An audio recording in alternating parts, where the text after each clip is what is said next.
At this point, the Rosenberg case no longer mattered. No evidence could bring them back to life. But don't you want to know if they are actually guilty? Because we do know. First, we need to understand just how close the Rosenbergs made it to receiving clemency. The Rosenbergs were executed in mid-1953, and historians have speculated that if they had made it to 54, they would have been spared. By 54, the Korean War was over and McCarthy had been censured.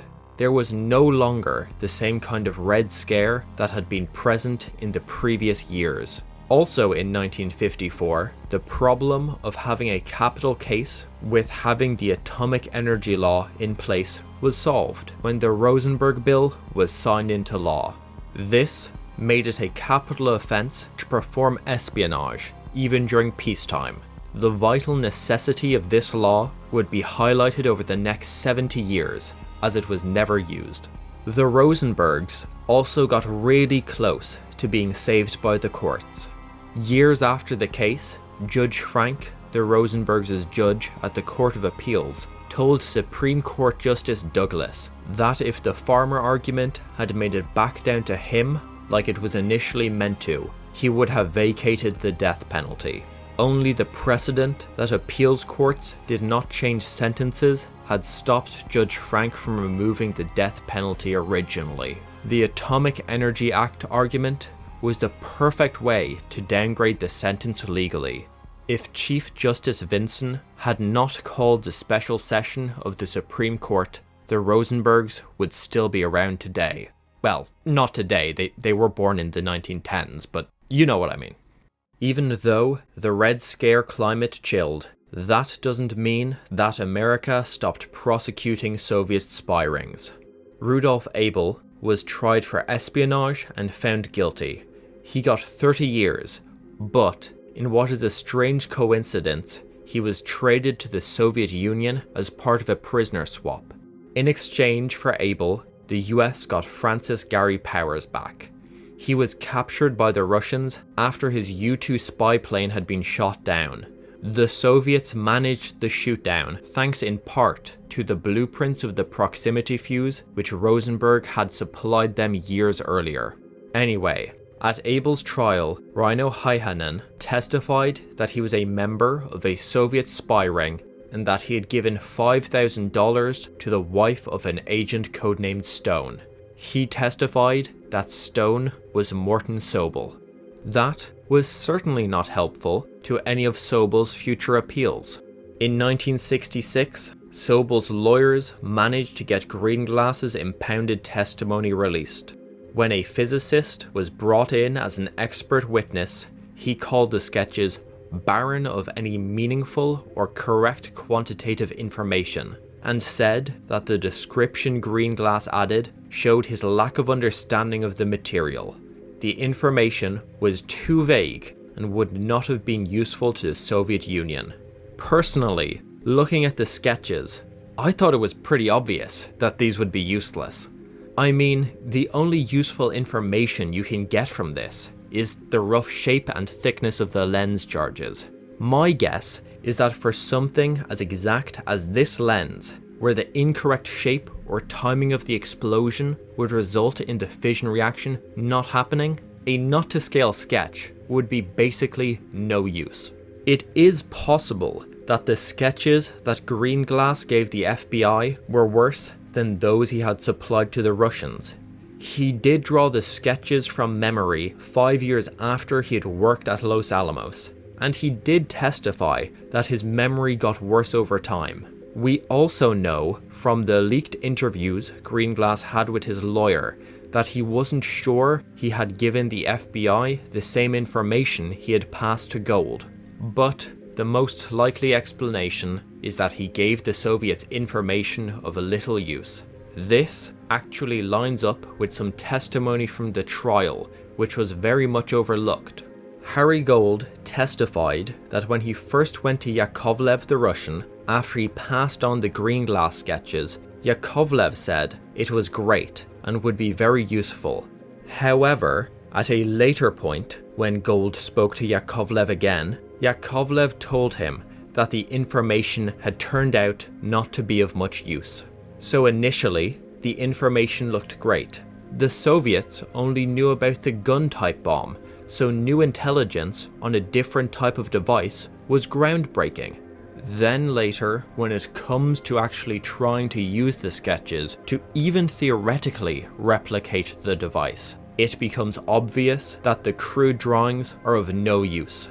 The only use the green glass documents gave the Soviets were that they learned about the existence of the implosion-type bomb about a month or so earlier than they otherwise would have, and that they had another source that showed that Klaus Fuchs wasn't just making everything up. Klaus Fuchs was a scientist that had much more knowledge about the bomb. It was his information that would be of use to the Soviets. It seemed like at the trial, the government knew of the uselessness of the green glass documents. They expected Bloch to cross-examine David on the details of the bomb and point out the blatant inaccuracies. This didn't happen. The only explanation is that Bloch didn't understand the material and just assumed it was accurate and would be harmful to the Rosenbergs. So Bloch used the opportunity to instead show the jury and the court that he and the Rosenbergs were very concerned about US national security by asking that the testimony be impounded. To a certain extent, this makes sense. Bloch wasn't contending that green glass didn't pass secrets to the Soviets. His defense was that the Rosenbergs were not involved in that scheme in any way. This strategy had the benefit of not having to work against Gold's testimony or have to explain how the green glasses got tons of money if they were not actually spies. Having said that, successfully undermining the documents green glass passed on would, if nothing else, have helped the Rosenbergs in the sentencing phase. Judge Kaufman believed that the Rosenbergs had delivered the Soviet Union the bomb. He blamed the Rosenbergs for the Korean War. Perhaps if Kaufman instead thought that the Rosenbergs had attempted to pass on the bomb, but in reality just supplied some useless scribbles, he would not have sentenced them to death in the first place. In 1975, the FBI released some more information about the Rosenberg case. It came to light that a cellmate friend of Julius had approached the FBI and gave them regular updates on his conversations with Julius. Jerome Tartykov was a former communist who is in jail for Grand Theft Auto. He made some claims that Julius had told him that there were 2 Soviet spy rings in Manhattan and that Julius was the leader of one of them. In terms of Tartykov's reliability, the FBI were not sure if he was telling the truth or simply making things up to try and get parole. The fact that he wasn't called during the Rosenberg trial should probably be an indication that Tartykov would not be particularly persuasive to a group of 12 impartial jurors. We do, however, know that it was information from Tartykov that led the FBI to search for the photography shop where the Rosenbergs had their passport photos taken. So, it is probably fair to give Tartykov at least partial credit for Schneider, the last-second rebuttal witness. Schneider's testimony certainly seems to indicate that maybe Tartykov was being more honest than the FBI suspected at the time. Another key discovery that came out as part of the FBI releasing files in 1975 were the questions that the FBI had planned to ask the Rosenbergs if they confessed before their execution. Most of the questions were the standard kinds of inquiry one would expect. Questions about espionage methods and the identities of other spies in the US.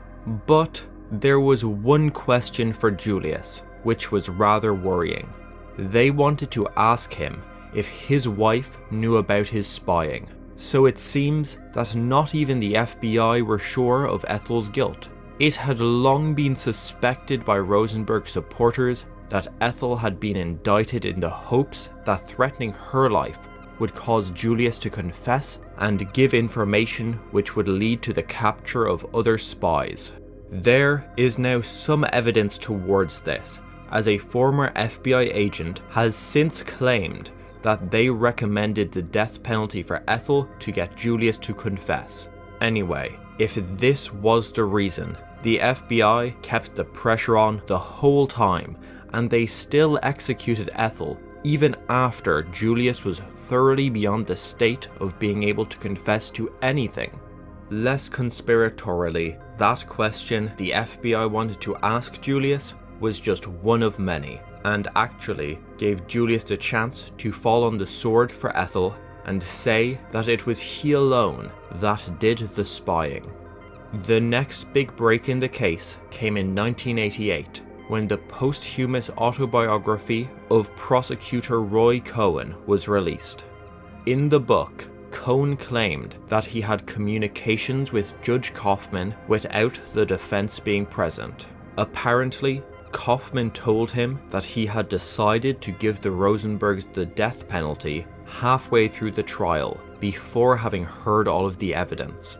Cohn also claimed that he had orchestrated the assignment of Kaufman and lead prosecutor Sable to the case. These are just allegations though, which cannot really be verified. But there are other ex parte communications Kaufman had, which have more of a paper trail behind them. Apparently, before the trial, Kaufman spoke to the Justice Department without the defense being present. The conversation was related to the handling of secret information, and the department told him that the Rosenbergs would not confess unless they were sentenced to death. Kaufman replied that he would do it if it was warranted by the evidence. There is even an FBI memo from before the trial which stated that unless Kaufman changed his mind, he would impose the death penalty. There were also some records that indicated that Kaufman had lobbied the FBI to fight hard to uphold the death sentence he imposed when it was argued before higher courts. While Kaufman was never held legally accountable for his meddling, he did receive death threats from the Rosenbergs' supporters, particularly before their execution, but also partially afterwards. Supreme Court Justice Frankfurter also got some revenge of his own on Judge Kaufman. He blamed Kaufman for the entire Rosenberg fiasco in the Supreme Court. In 1957, when a spot was available for the Court of Appeals, Kaufman seemed like the obvious choice. Justice Frankfurter convinced Senator Lyndon B. Johnson to nominate someone else. Kaufman didn't make it onto the Court of Appeals until 4 years later. With the Kaufman allegations coming out, it had been 35 years since the Rosenberg execution. There had been a slow trickle of new information, and it had generally been favourable to the Rosenbergs' innocence. But developments were happening on the other side of the world, which would soon turn the slow trickle of information into a raging river that would turn the case onto its head. When Julius Rosenberg was initially incarcerated, he was not afraid of spending time in jail. He saw a communist revolution in the United States as an inevitability which was likely to occur in the next 5 years.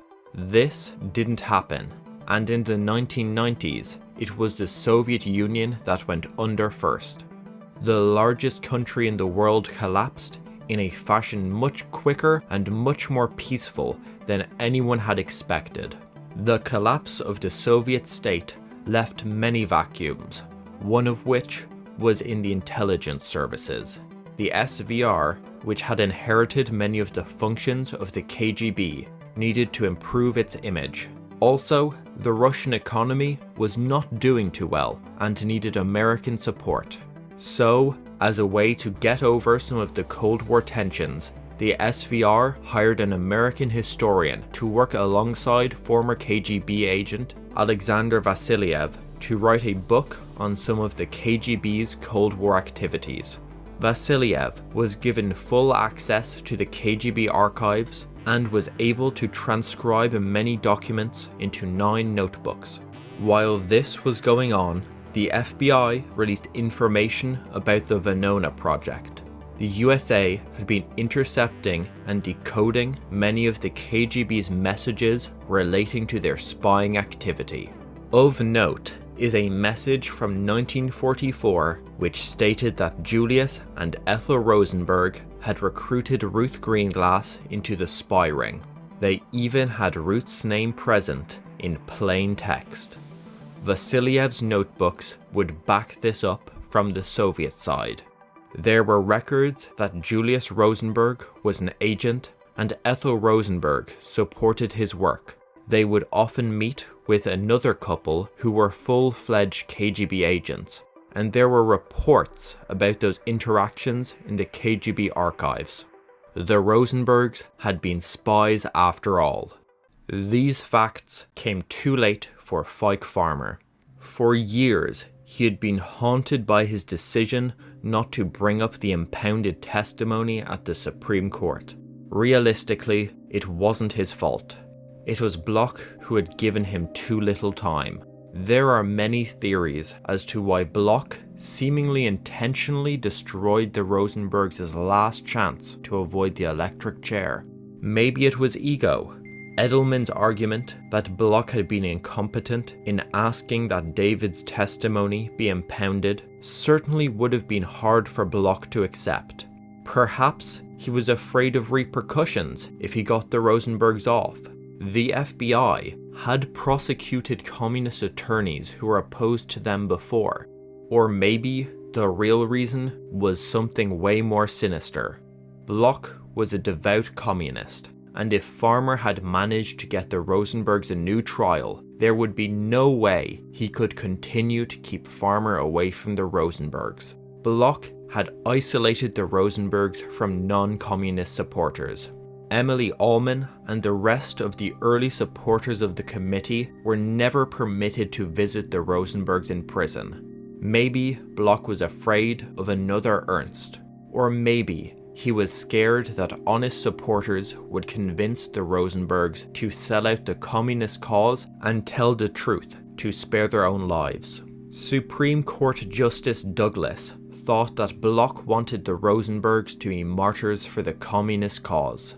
This may be true, but this may have been Bloch representing his client's wishes. The Rosenbergs certainly saw themselves as martyrs and were happy to be executed rather than give up their communist ideals. We do not know the extent of the influence the Communist Party had on Bloch, or if it affected his representation of the Rosenbergs, although it is a rather good explanation for many of his more inexplicable actions. We'll never know, because Bloch died of a heart attack a couple of months after the Rosenbergs were executed. There was another disclosure that came out of Vasiliev's notebooks that is possibly even crazier than the proof that the Rosenbergs were guilty. This secret was so damaging to Russia that it wasn't included in Vasiliev's original book.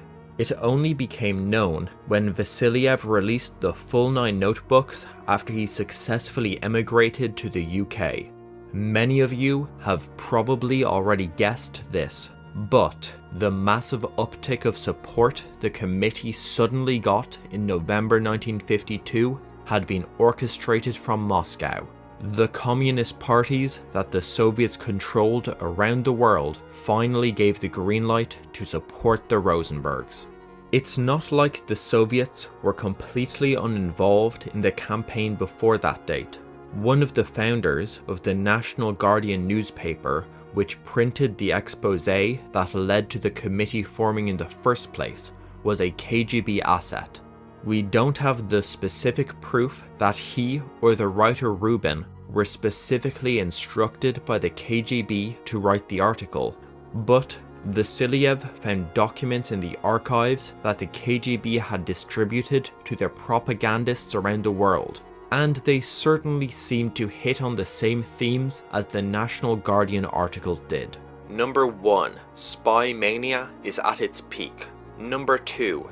The United States government was using spy mania as anti-Soviet propaganda and a crusade against the Communist Party USA. Number 3. The USSR is officially recognized as the #1 enemy, even in peacetime, greater even than Germany during wartime. Number 4. Proof of this are the mild sentences of Japanese spy Tokyo Rose and the German spy Axis Sally. Number 6. Frightening the populace, because by a single denunciation, innocent people can be sentenced to death. No American can be certain about the future. Then, in late 1952, communist parties in the USA and Western Europe encouraged their members to directly get involved in spreading the Rosenberg cause. Why did Moscow wait for a year and a half between the Rosenbergs being sentenced to death and letting their members get involved in the clemency campaign?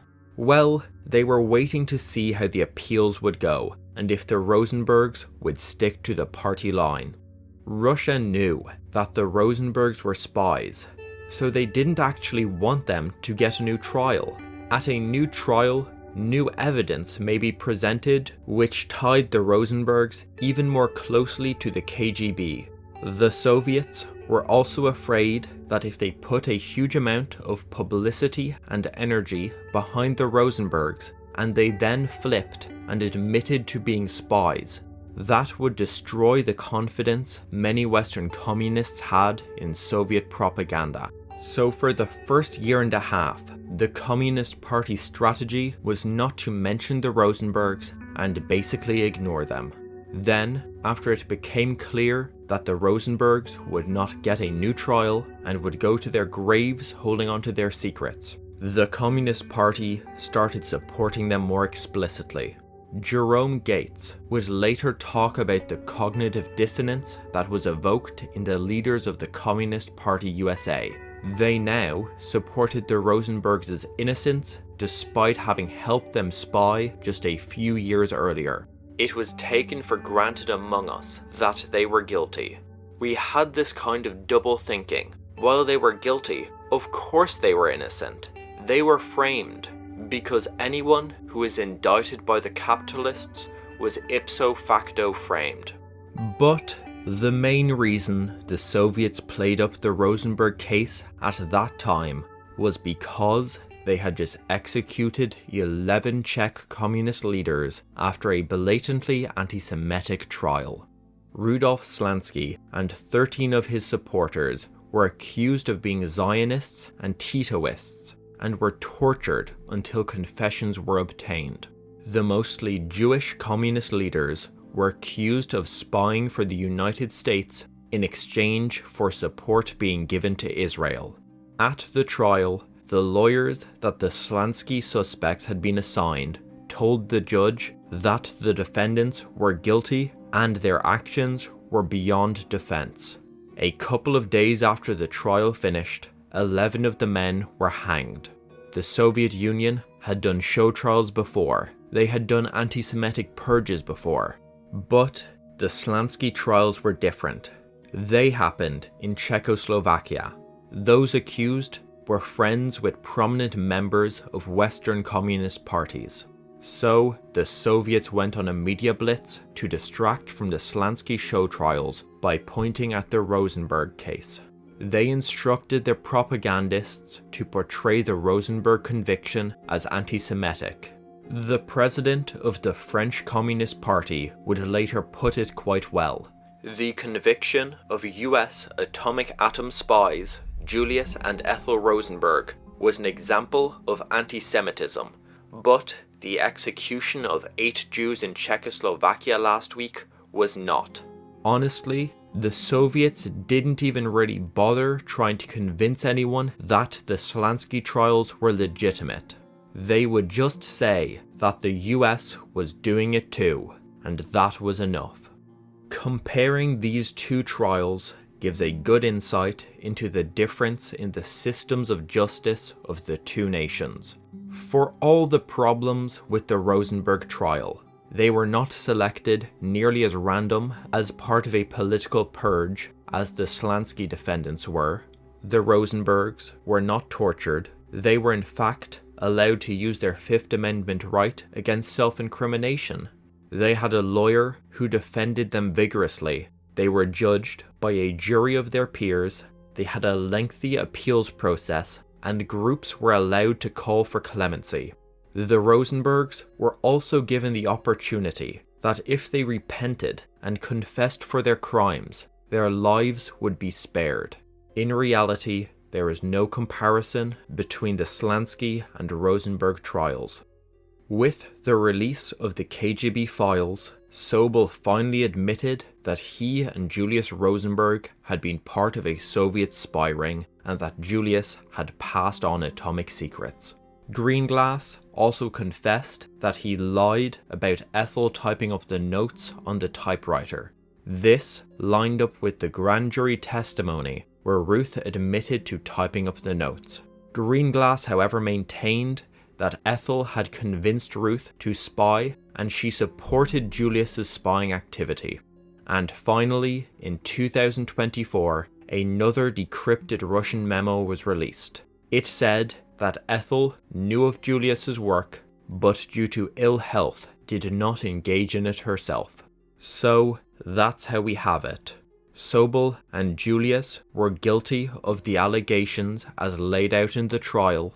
Ethel didn't type out the notes, or may have been sick at times, but supported Julius's spying work and met with Soviet agents alongside Julius. But what was it all for? The Soviet Union created the nuclear bomb in 4 years. Historians still debate the extent to which the nuclear spying contributed to the program.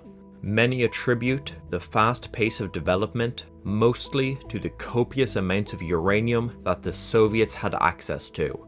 There is also some evidence that Soviet spy master Lavrenti Beria, who was also the head of the atomic bomb project, was such a suspicious fellow that he didn't share any of the detailed information he obtained from his agents abroad with the scientists that were actually creating the bomb. But even if the scientists didn't have daily access to the stolen information, the fact that the first successful Soviet atomic bomb was basically identical to the Trinity device certainly seems to indicate that the stolen information was at least helpful. So maybe the Soviets recreated the bomb so quickly because of spying, or maybe the success can be more attributed to the Gulag prisoners building the facilities, or the conscripted miners who were inhaling radioactive dust just to get uranium out of the ground. Or maybe it was the scientists working grueling hours in the labs. Either way, it's pretty clear that David Greenglass's drawings did not help the Soviets. If the Rosenbergs had not been spies, Klaus Fuchs's information still would have made it to Russia. This is the greatest irony of this case. The Rosenbergs really believed in the righteousness of the Soviet Union. They honestly thought that giving them the nuclear secrets was the right thing to do. They didn't spy for money, they spied for ideological reasons. They believed the propaganda that the Soviet Union was a workers' paradise and that the United States could be like that too.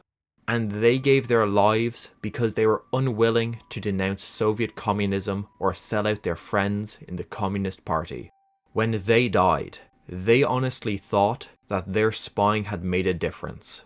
But to the Soviets, the Rosenbergs were much more useful as dead propaganda tools than they ever were as live spies.